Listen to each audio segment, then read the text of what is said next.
Co. Start. Hey. Con. Ver. Send. Shun.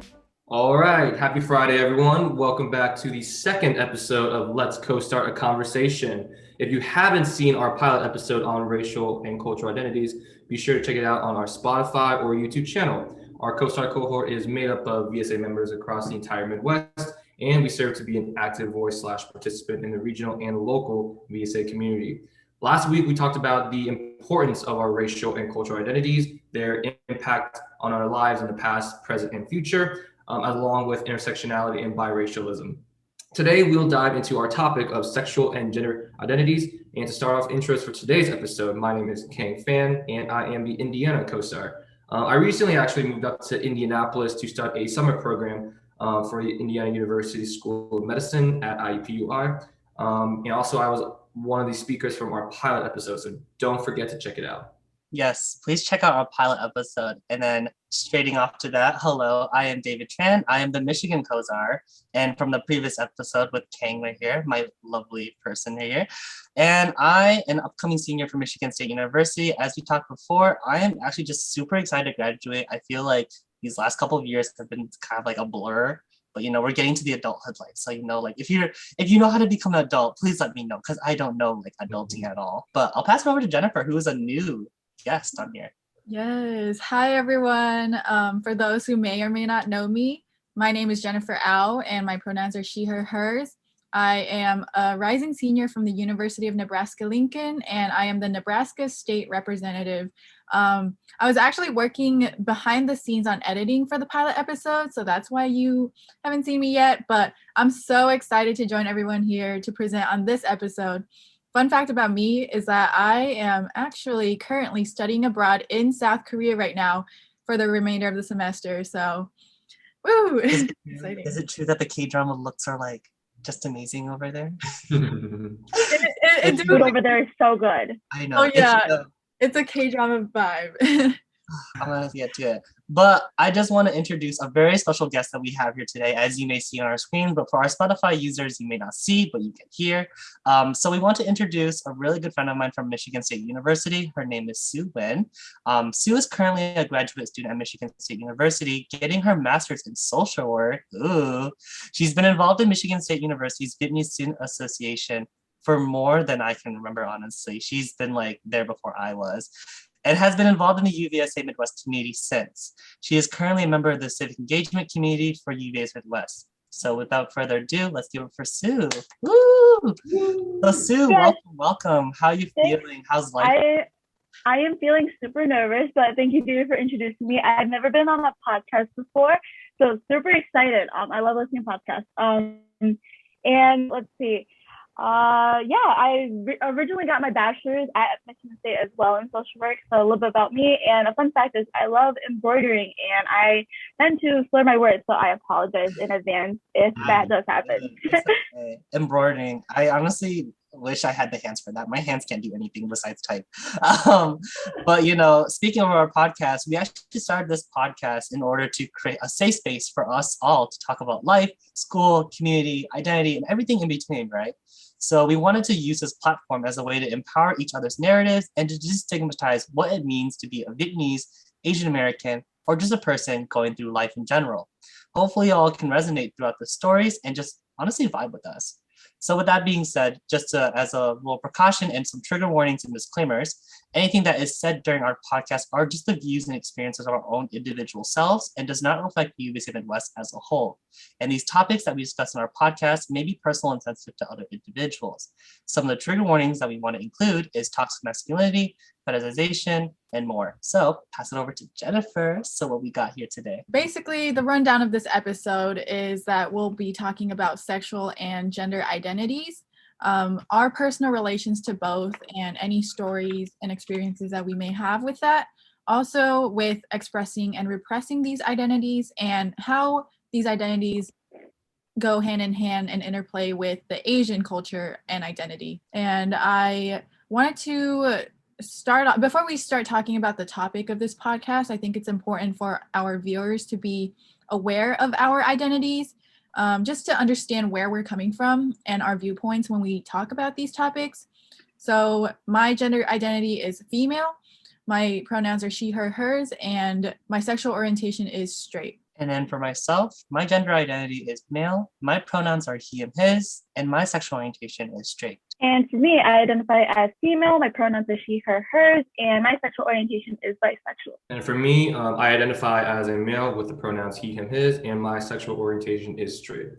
Now that y'all are aware of our sexual and gender identities, I think it's really important to really ask, what is a person's sexual and gender identity? Like, what's the definition of them?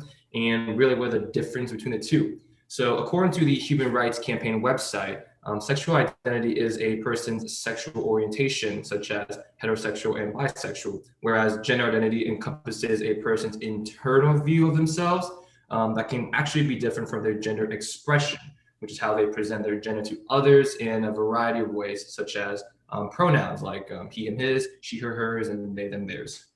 And one really important thing to remember is that sex and gender are not the same. Sex is really a label based on anatomy, and it's usually given at birth, while gender is more complex with lots of societal and cultural roles associated with genders, and really the interplay between the expression of gender versus the identity of gender. For example, I'll go use myself as an example.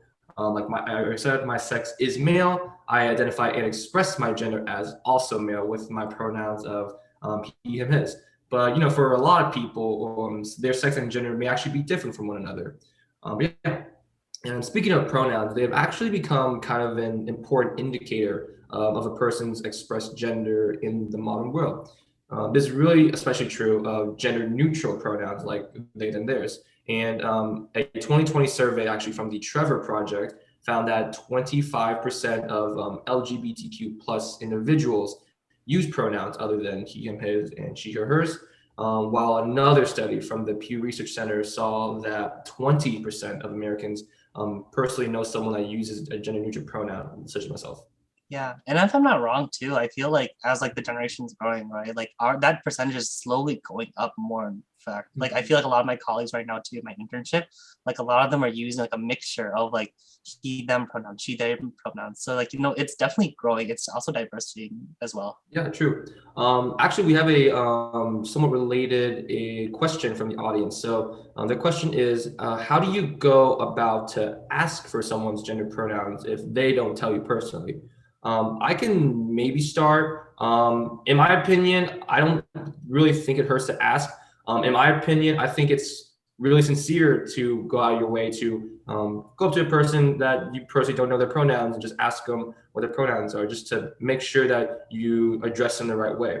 Because the worst thing you can do is, say the wrong pronoun and like have them be offended by it. So I think the best thing to do is just go up and ask them. I think it definitely depends, right? Because I think when you're in like the business world, it definitely just ranges because, for example, I'm going to use like my experience from my internship and also in college, right? I've met like a lot of people that are like very diverse and, in different identities. So it's difficult because one does not want to assume. And so I think one good way to do it is I always think about like us taking a step back and also generalizing a little bit, as I assume I know nothing about this person. So like it is always good to ask, but a good way to phrase it for this audience member is like, you can say it like, so what is your identity? Or like, like things like, how do you identify yourself? It's like reflecting it back to them so that way they have the wide range of how they want to truly like reveal themselves to you, because again, we don't want to assume, and we're coming to an age where we want to ask before we do. I definitely agree. I think also just being very honest and really genuine when asking, so not kind of saying, like making sure you're watching your tone as well. So not going up and demanding like, hey, tell me your pronouns. Because that can be very upfront and very sudden for someone, especially if maybe they aren't sure of their identity yet. So just kind of maybe asking like, oh, like what should I refer you as, or what do you want me how do you want me to refer you? That kind of like because sometimes maybe they don't really understand their own pronouns yet, so kind of just broadening that even further could be super important. Yeah, I think for me, I kind of like to think of it as if you're asking someone for their name. Like I think usually when people introduce themselves, it's kind of like a hi, what's your name type of thing, but then you can also follow up with what's your pronouns, like what's your name and your pronouns, and people usually introduce themselves as my name is blank and my pronouns are blank.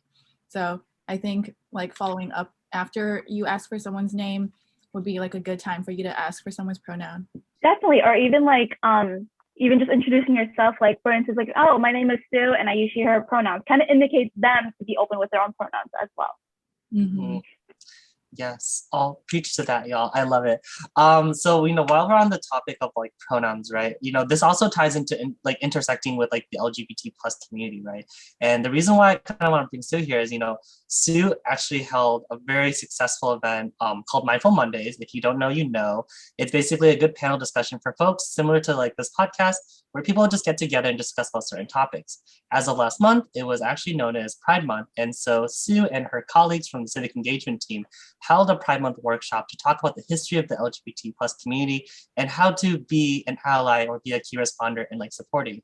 So Sue, just to bring it back to like this, I wanted to ask a little bit. Well, firstly, I was at the event, but like the viewers won't know here, like how was that event for you? Like how did you feel about like, holding a panel discussion regarding Pride Month, which is something that has been like a more relevant thing that like, what am I saying? I'm losing my words. But basically, how in the past we haven't been able to talk about this, but we're come to this new century where we can talk about Pride Month and more confidently now. Yeah, definitely. That's a really great question. So I guess maybe I can give an overview of what Mindful Mondays are and kind of dive into like what happened at the last Mindful Monday. So Mindful Monday, Specific Engagement Committee, we actually created that to have a space for social activists or just people in the community to come and engage in a conversation about social issues or just any topics really in general for professional development. And so for last month, we talked a lot about the history of Pride Month and kind of the history of LGBTQA+ rights. So that stems all the way from I believe it's called the Stonewall riot, where there were a lot of cops who raided this gay bar, and essentially that started up the uproar of the rights for the LGBTQA+ community. And then from there, we talked about the intersectionalities with being lesbian, gay, bisexual, trans, queer, or questioning, where if I am a cisgender bisexual individual, I could look really different from someone else because if they were white, for instance, versus my Asian Pacific identity, or someone who's Latinx, it could look very different across all communities. So we talked a lot about the intersectionalities and how that could look very different, even though we use these identifying words, and how it may be easy for everyone to kind of shove people into boxes, but it's super important to kind of make sure that you are actually individualizing those experiences. Awesome. Thank you so much. And like, I honestly learned so much from that work. Like that was my first Mindful Monday.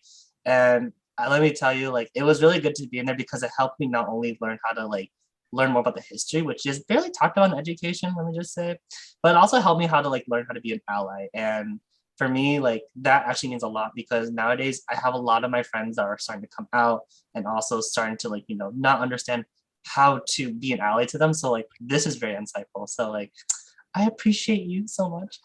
Yeah, thank you, Sue. I actually could not make it to Mindful Monday last time. I think it was during, the time was during one of my program, I guess, opportunities at the time, so I couldn't unfortunately make it. But whatever next Mindful Monday is, I will definitely make it. But yeah, I just have a really quick question, Sue. Since you are a part of the LGBTQ plus community, how do you think like we like, whether that's anyone from the LGBTQ plus community or not, how do you think we can help support the community?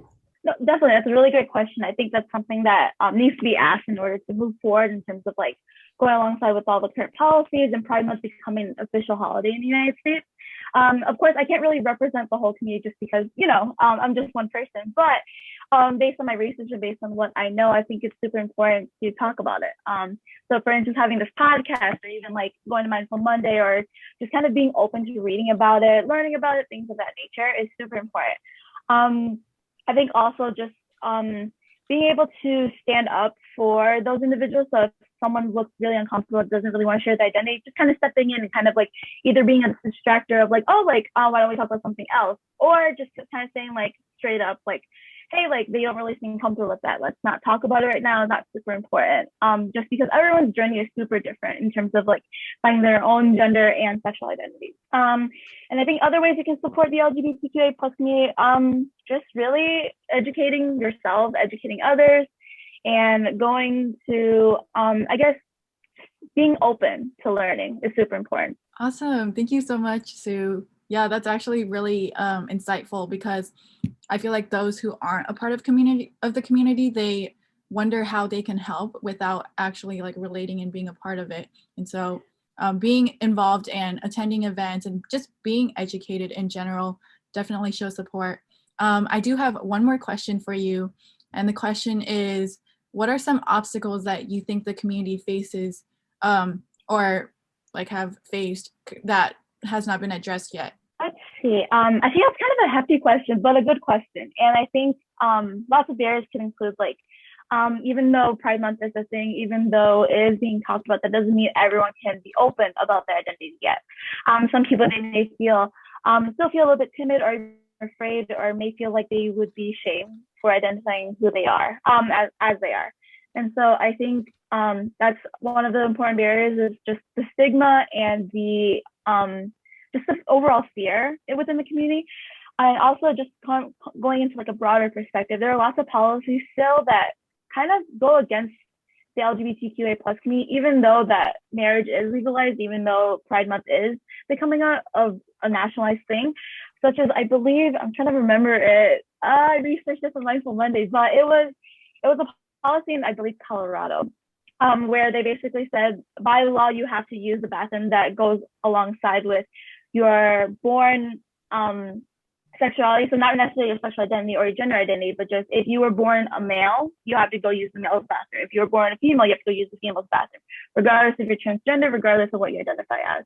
And those policies is probably not the only one in Colorado. There's probably a lot more that doesn't really go into the news media and get people's attention. So lots of social barriers on the micro perspective, but in terms of the macro perspective, there's so many more systematic barriers. Yeah, absolutely. 100%. And definitely like the issue with Colorado, I actually read about that, and like it's appalling to hear, because it restricts people into like something that like they don't want to be, and like they don't want to do. And again, like it's, the separation of like religion and like policies, like there needs to be a lot of separations of the things we do. And like again, like it's almost like when you do like personal relationships versus like business, like you need to be able to have a boundary between those two. And I feel like that's the problem that we have right now. So with that being said, there is actually a question from the audience that we're getting here, and it's a really question that I guess all of us can kind of share if we wish, but it's towards us, and it says, what has your journey and exploration been like in terms of gender and or sexuality? So, who wants to go first? This is definitely a great question. So, you got to ponder a little bit, you know what I mean? Yeah, I can go first. And this is actually a really good question. This actually came from Jonathan Ka from VSA at UC Davis, all the way out in Cali. Dang. Thank you, Jonathan. Love it. Thank you so much, brother. Yeah. I guess I'll talk about for myself. Personally, for myself, I'm actually not a member of the LGBTQ plus community, but one of my greatest friends actually throughout my 4 years of college identifies as a homosexual. And I'll admit, coming from a childhood where I didn't have any meaningful friendships or relationships with a person who identifies as LGBTQ plus, I was honestly pretty scared, honestly, a little bit, and hesitant to be friends with this person for like when I first met them. But throughout college and my relationships with this person, I honestly consider him as one of my greatest friends for life. And I really don't talk about him, like whenever I mention their name, I don't talk about them as my my gay friend, but just my friend. Same as if I was talking about another friend who was a heterosexual. In fact, actually, I'm going to Nashville with them, this upcoming weekend. So yeah, Okay. and that doesn't really mean I ignore their sexual identity, as I've had uncomfortable but meaningful conversations with them about being LGBTQ plus in America in the 21st century. That's why, as far as I know, I personally am really proud to be part of a progressive institution at IU, where my friend, as far as I know, has never been discriminated for his identity, and has been part of the Hoosier family with open arms, just like how I and our other friends welcome him as a friend for life. Yeah. And I definitely think too, it's also like, it's also, I feel like it's a generation thing too, because I feel like when it comes to us, like us similar ages, we're very adaptable and also very accepting. Whereas like, if you think about like our parents and like our grandparents, they have a harder time understanding what we're doing about like what we're thinking too, because for them, they're thinking very narrowly, where for us, we're thinking very broadly. You know what I mean? Yeah, I wanted to also add, like, with parents and stuff, I know those who do identify with the community, it might be hard for you to come out to your parents if that were to be the case. And I know a lot of people are kind of wondering, like, what's the best way to do it, especially with parents who might not be as accepting. And I know, David, you mentioned something earlier about, like, religion. And I know, like, I hate to say it, but religion and sexuality, they do sometimes play hand in hand with each other. And, like, with religion, a lot of, like with Christianity and Catholicism, there's a lot of uncertainty with how they can accept people of the LGBTQ community. But I guess also to answer the question with my journey and exploration, I kind of did talk about my background, or I guess, like, my identity, but I did want to go more in depth. I would say that I have been pretty, like, I've always been surrounded by people of the LGBT community, and I accept them very well. I personally have had experiences in my past where I do question my sexuality as well. Currently, I'm still in the process of trying to figure that out. So I can't really, like, I don't have a definite answer of what my identity is.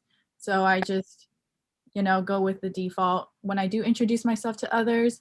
But I do want to explain or share, like, a little bit of coming out to parents, for those that may be wondering what that would be like. I got permission from a good friend of mine to share their story. They just recently came out to their parents, and they identify as Asian, so they were very hesitant, very nervous to come out. And this also depends, like, each person's family's different. They're going to react differently. And so I think the best way to approach it is just know how your parents might react and be open-minded about it, because sometimes you might think that they won't accept you and you're just thinking negative thoughts. But once you actually do it, they might actually, like, understand. They might be more open-minded than you think. And then you'll be relieved and glad that they're able to accept you how you are. So just, like, don't think too deep into it and kind of just go into it as calmly as you can, I would say. But yeah, that's kind of a little bit of what I wanted to talk about. Jennifer, stop it. You're going to make me cry. No. But I want to thank you so much for sharing. And honestly, it kind of makes me courageous enough to share as well, right? So you talked about coming out to parents. And so for me, I would say that in my past, I have had, a very curious stage, like not knowing exactly where I was, or like I was more like in a platonic area where it was like, I don't really care about what gender I don't know what the right word is. I think it's demi, I believe. Am I correct? Where, like, you don't care about the gender, but you care about the relationship that you have with this person, right? So I think, like, a lot of people were thinking that, like, oh, David, are you demi? And I didn't know what that meant, right? So I kind of did some research. I was like, what is this? And then after some exploration, I thought I was this, but right now I think I'm kind of in the unknown but I think it's better to do your research, but also something that really helped me a lot is to ask your supportive friends, like your support system, and ask them for your support and, like, ask them how they can help you. Because I think for me, even though, like, this is a perilous journey, like, it was a very crazy journey for me, if it wasn't for the help of my support group, I would not have been, like, where I am today. And, like, it helped me solidify things. It helped me, like, kind of think in, like, a very, like, calm field where, like, it's not, like, sporadic, it's like, oh my God, I'm panicking, I don't know what to do. And, like, I definitely had that scare too, when, like, I was in the curious stage that, like, what am I gonna do with my parents? Like, my religion's not gonna like this. And it's difficult. But again, I feel like it depends on everyone's parents, because parents sometimes have been conforming to, like, the new, like, landscape of, like, our atmosphere and environment, whereas some are still very old school. So I think it very depends. But something that I would tell to that audience member if they're, like, struggling is, like, find a support system that will back you up, because that will 100% make you feel much more confident within yourself, but then also when you do things publicly as well. Thanks, David, for sharing. Oh my gosh, like, I think in Jennifer and Kang too, I think there's a common pattern of, like, normalizing that it's okay to question yourself. It's okay to kind of change and go back and forth, because I feel like your sexuality and your gender identity is very fluid, and it's a continuum. It can go from one side to the other, and it's always changing. And so, I guess for me in my life, so I identify as bisexual, but I haven't fully come out yet to my family. Luckily, none of them use Facebook or social media, so I'm just going to be on this platform, just going to share. And so, I think in terms of like we all talk about like Asian parents and kind of like being for parents, and I think want to acknowledge that sometimes parents, especially in the Asian community, can be super conservative and can be super hard to have those conversations.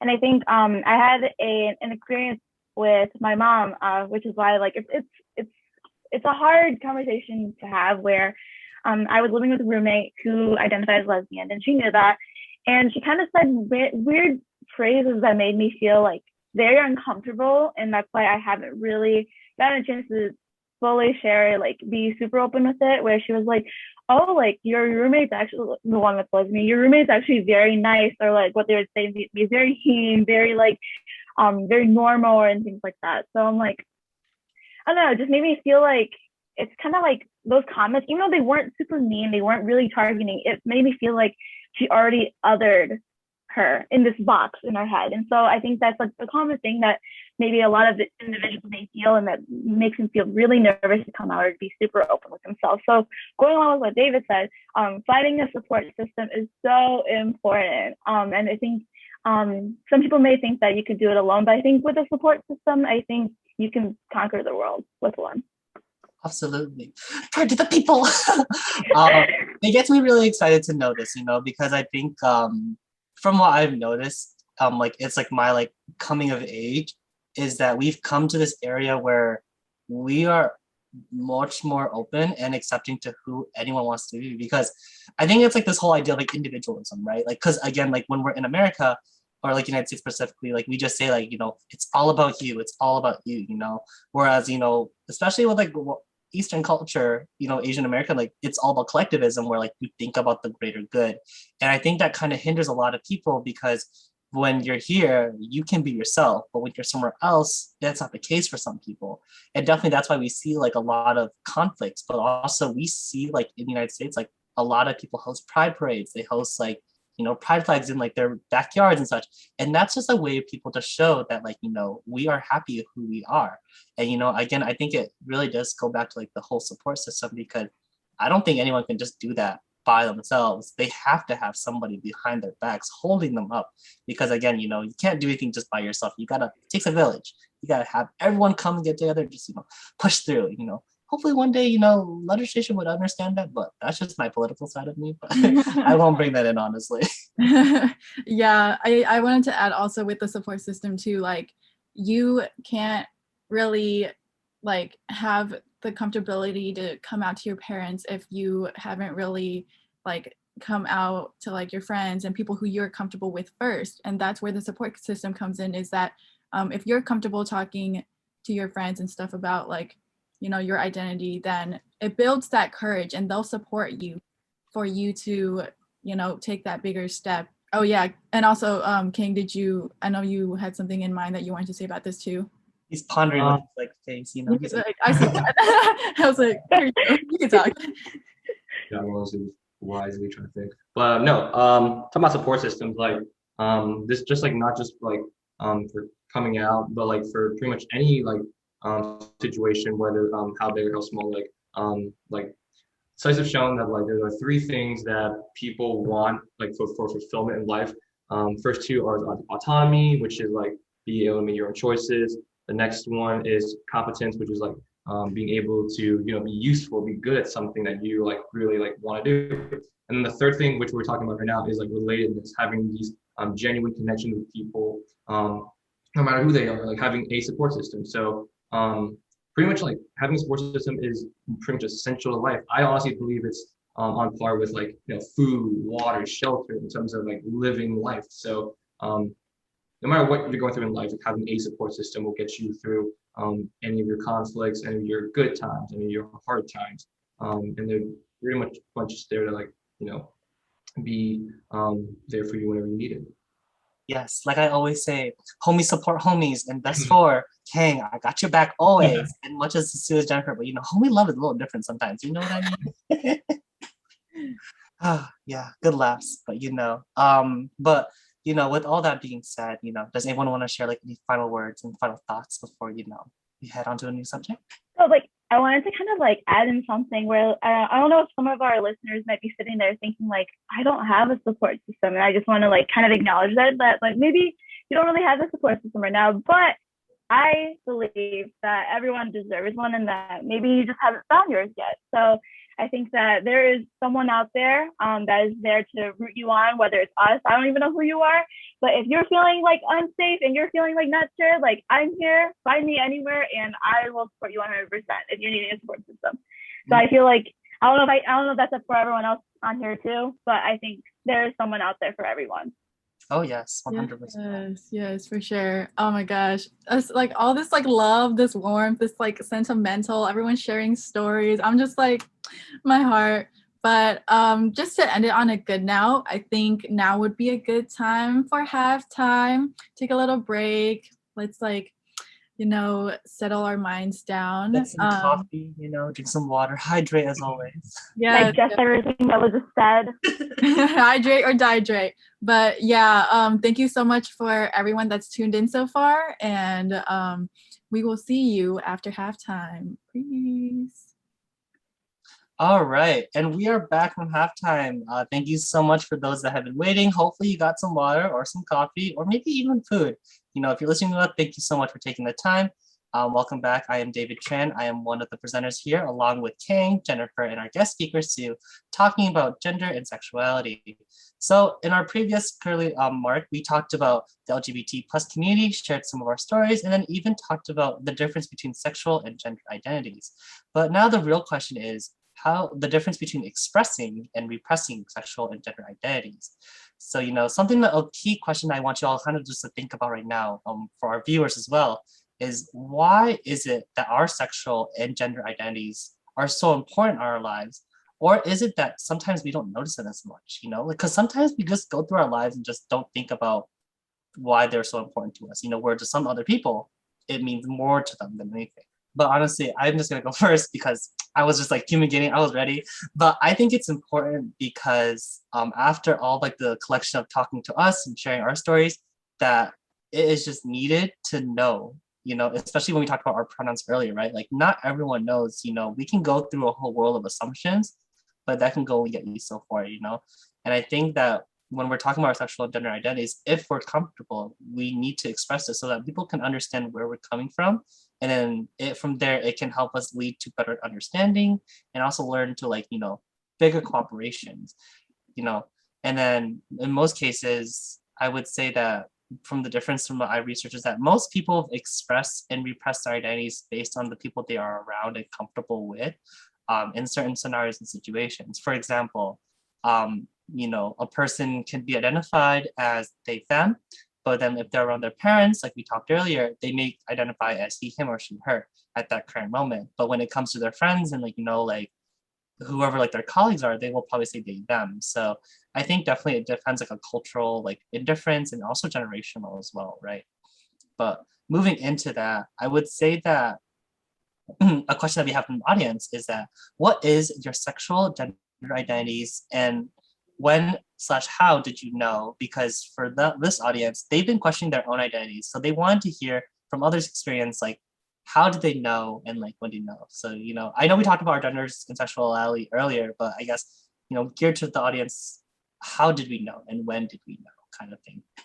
Yeah, I can honestly start off real fast. So just to reiterate, I am a homosexual, or not homosexual, sorry, heterosexual for my sexual identity. And I'll be honest, I really rarely take notice of my sexual identity and really have not seen a big impact on my life because my sexual identity is in America, in a way, the norm of American society.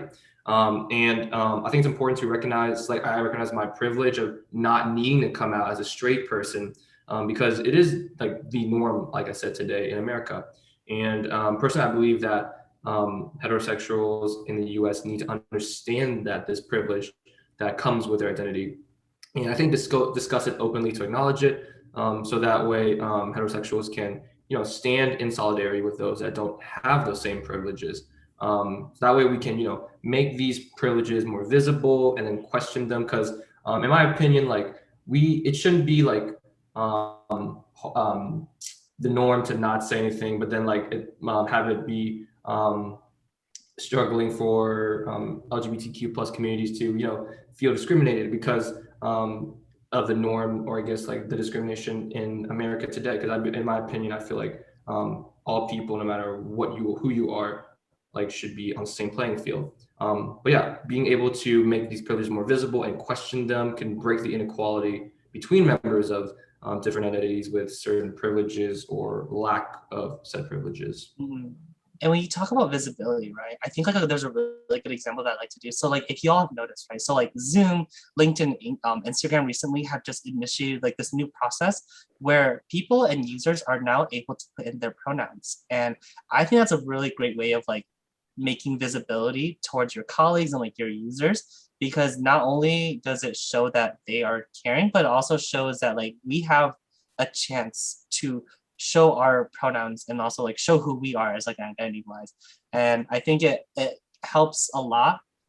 Some people just be like, oh, it's a forefront, but like it's the bigger picture is that they are still trying to allow for us to do what we wanted, which is to show recognition. Because again, our sexuality and also our gender identity it's a part of us, like it's what we think is important to us, and we need to, people need to respect that and also value that as well, And again, I really emphasize, what you said earlier, King, is that with the heterosexual identity, it is like almost like the normal thing. And like we need to start coming to this idea that like it's not going to become normal from this point on, like, people are going to be different in all shapes and sizes. And so there shouldn't be a norm, but more so everyone's own identity is their own norm. So, respecting all of that. So I thank you for bringing that up, Kane. I definitely think it's important to get all sides of the perspectives. I love that, David. That was super well said, 100%.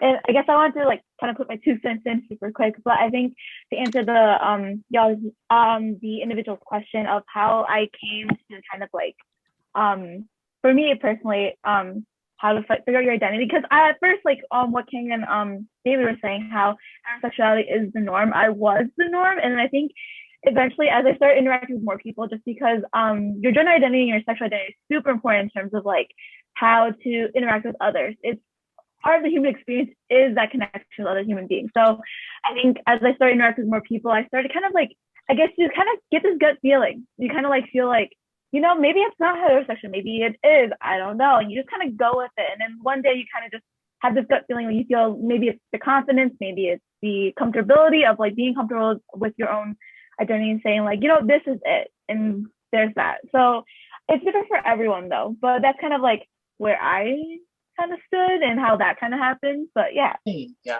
Go ahead, Jennifer. Might be. No, you're good. Yeah, I wanted to bounce off of that too, because I kind of mentioned earlier too, like I'm kind of in this stage of questioning as well. And I think, and Sue, you mentioned this earlier, like gender identity is super fluid. Like if you're questioning, that's not a bad thing. Like you don't always need a label, as long as you kind of know like the direction and kind of like what you feel and what you're like, what you like and what you are. I think that's the most important, because with expressing and repressing sexual identities, it basically kind of like it comes down into how comfortable you are with yourself. And obviously there's a lot of people out there that are super out and about, super proud, and like they express it wholeheartedly because they are super comfortable with it, like within themselves.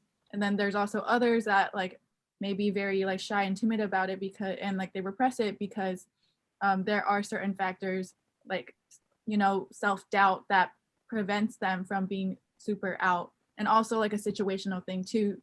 Like you kind of have to know the situation you're in, who you're with, and act accordingly to that. But to answer the question, I think if you're kind of questioning, it takes time also. Time was a thing that for me, like I felt a little rushed sometimes, because everyone would be out and about and like they know what they want, but I'm like, I still don't know what I want. I still need more time. So don't feel rushed if you feel like you have to put a label on yourself, because you don't. In addition to time as well, I think it also depends with your culture. I feel like for the Asian American culture specifically, it is much harder for us to come out as like LGBTQ plus because, you know, again, like we mentioned earlier, with the Eastern culture, it is much difficult. But here's the thing though, it's not even just like with sexuality, it's even with just also like our gender pronouns, you know, like I'm pretty sure I've heard that like, you know, Asian parents freaking out when they figure out that you're not a he, like you're a them, like that just mind boggles them. And like I think that's also just like in general that like the Asian American culture intersects a lot with like this issue, you know, because they always are like, you know, at this point they butt heads like this all the time. And like it's not because of like it's not because of like our parents, but it's also because of what's been laid in foundation before us. And you know, I think we're about to talk this in a little bit, like the intersectionalities, but you know, I think it's important to recognize that like, you know, Asian American people and also other minorities have it the roughest when it comes to like, you know, LGBTQ plus identities and also our gender identities as well. Yeah, thank you. Thank you for mentioning the intersectionality with the Asian culture, because I know a lot of our viewers are probably wondering like how can you include sexuality with being Asian? Like what is the interplay with that? Something that I did want to bring up before we talk about like sexuality with culture is gender and culture. I think with the Asian culture and identity, gender role plays a big role, and like you might see in your own household of like sexism and like just the unfairness with how like males always have to like be like the top and like women have to be like, you know, under them and they have to respect them. Also respect is like a very big important thing in Asian cultures too.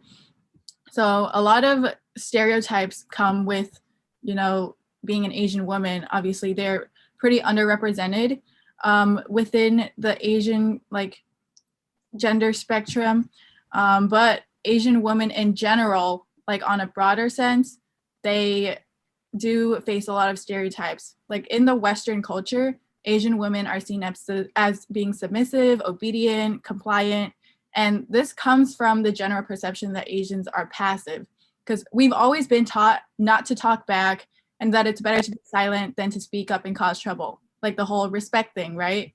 So I feel like as women in history, we've just always stood behind men and we've always let men make decisions, such as like, you know, the comfort women. Have y'all ever heard of like the comfort women? No, what is that? Can you like tell me? Oh, okay.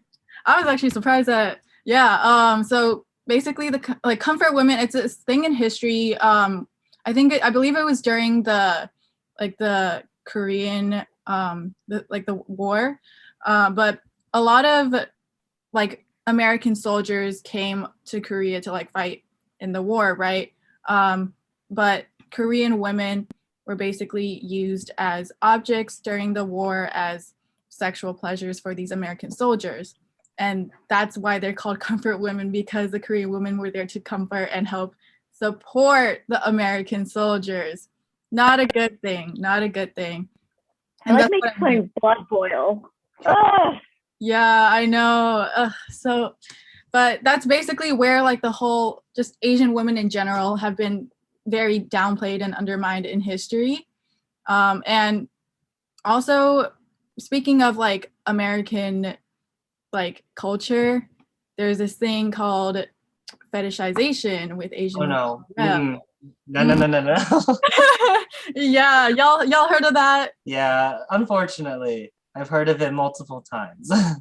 It's like that common thing where like you have that one person who's like said like I'm only into Asians, and it's like not like their preference. It's like a very creepy way of like kind of putting Asians on this pedestal because of like the other stereotypes you talk about, how like we're seen as like obedient, submissive, things like that, and that's like put on a pedestal because that's okay apparently across history to see women that way and to sexualize them and objectify them. And I also feel like the key word too that people use for fetishization is the word exotic identity. It's just like, we're not just like animals to you, like when I hear the word exotic, I think of like endangered species, like like the parakeets, like the really cool chameleons.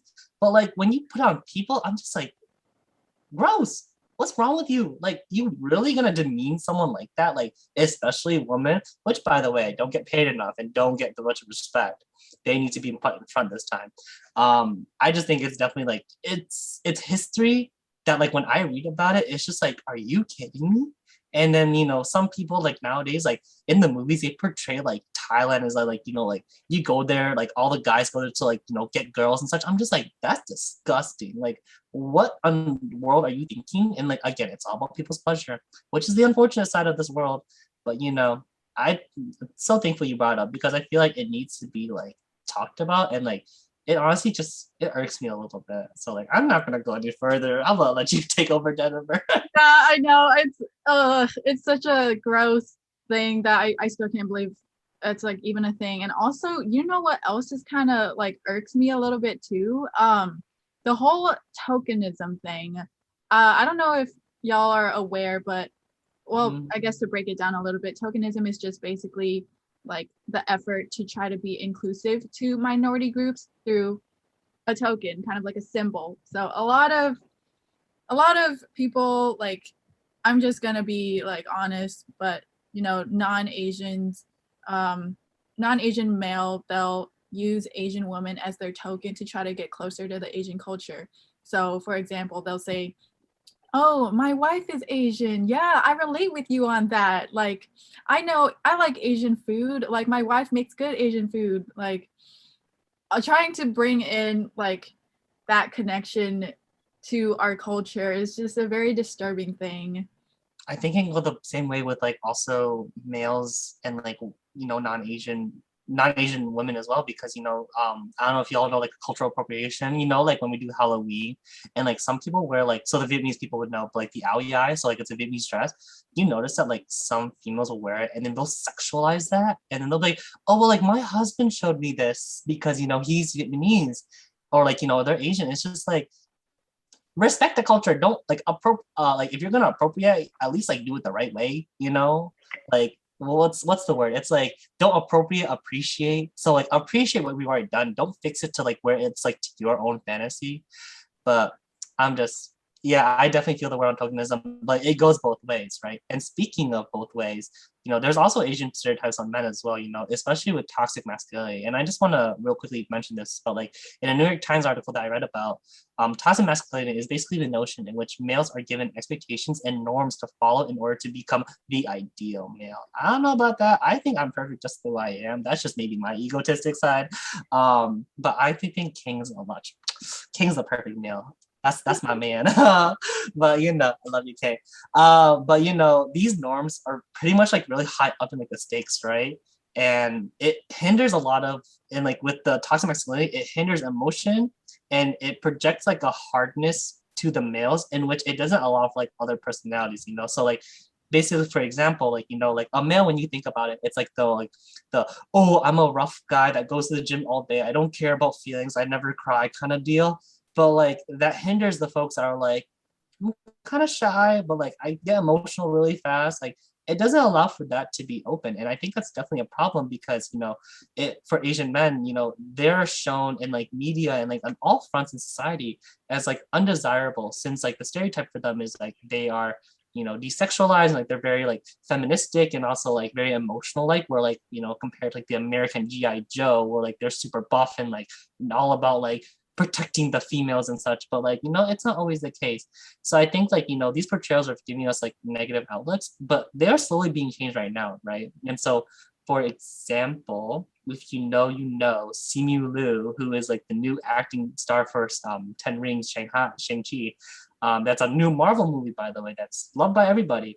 He has been like one of the role models that I've been looking at that has been giving like a good example of breaking the stigma and stereotypes. So I feel like in over sense, we have people out there fighting for us. So, I'm proud of that. Oh, definitely. And I think something you talked about that really like stood out to me was the fact that a lot of like people put males or men in like boxes on how they should act and how they should behave. And I think it also leads into assuming things about their sexuality or their gender identity. So like if let's say like a male is a little bit more quote unquote feminine, like they immediately jump to, oh, he's gay, oh, he's probably like wanting to be a female or something. I think that is so damaging in terms of like shoving people into boxes, and it goes against like believing that gender is fluid and that it should be really up to the individual, and it's not just putting people in the boxes. I think it's super harmful in terms of like people's identity and how they see themselves. Mm-hmm. But yeah, just a little plug there. If you ever want to watch See Me Lose movie CoStaRt, it's coming out soon. He's also in Kim's Convenience if you watch that show as well. Mm-hmm. Yeah, speaking of movies, actually, for the sake of time, we cannot talk too much in depth about the resources we have. If you want to check them out, we'll have, depending on what you're listening to, they'll be in the description or in our Instagram bio on the link tree. But just to, I guess, say what some of the resources are, we've included a novel, the Trevor Project website, one of my favorite movies of all time, Moonlight, along with some other LGBTQ plus community resources actually gathered by our guest speaker, Sue, that include some common Vietnamese phrases for the LGBTQ plus community, along with some resources on the history of LGBTQ rights or LGBTQ plus rights, sorry, and also some transgender resources. But before we end, oh, go ahead, sorry, dude. No, I was gonna say thank you, Sue, because like all those resources are very important. So everyone use it to their own potential. Of course, anytime. And I think sometimes finding resources can be emotionally draining, especially in all of our busy lives. So having it there is super helpful for all our viewers who are curious and want to learn more. Mm-hmm, yes. Yes, before we end off, we actually have one more kudos and one more comments from the podcast Anon forum. So I'll say the kudos first. So this kudos is for Maya, and they are the person shouting them out, who's anonymous, by the way, is saying for giving the best hospitality and being an amazing gal. We love you, Maya. Ooh, okay. Yeah, and then the comment from the podcast Anon forum is honestly kind of a kudos in a way. It's basically directed towards the cohort, and they say that I love the first episode to this podcast series. I was listening to it on my run, and I felt really at peace knowing that others have gone through the same things I have. You all are doing amazing. Thank you so much to whoever that was that put that comment. I agree, 1,000%. Your guys' first episode was so good. Maybe it's like the Sound of King's ASMR voice. Can you hear him now? Can you hear him now? Maybe Jennifer's editing skills. No, all of the above. All of the above, checklist and all. But speaking of just giving kudos to everyone else, I really want to take the quick time just to thank the behind the scenes team. Ethan, Molly, James, and of course our wonderful internal cabinet and executive board who have been our underlying supporters since our pilot. I know that this has been like a really well-worn journey, and like we're still keep on going, and like we still have much to do. But like the internal cabinet, executive board, and even our CoSR cohort have done a wonderful job just being like our cheerleaders throughout everything. But with that, we are unfortunately all out of all of our time. I just jambled that for some reason. We are all out of time. Okay, there we go. But again, I just want to say, I want to thank you all for being here, especially Sue. Thank you so much for taking the time to be out here and just honestly sharing your wisdom. It was good to just laugh and talk with you. And honestly, it's good to see you again. Like I haven't seen you since school, so like it's been a while. Oh my gosh, no, thank you for letting me be here. This is so exciting and so fun. I would do this again. See the energy, I'm telling you, the energy is amazing. But with that, be sure to be on the lookout for our very next episode in which we will come together and talk about our next new main topic, which is community. More specifically, we will come and talk about standing together in solidarity with our inter-communities. But until then, this is episode 2. Bye. Bye. Bye, everyone. Bye.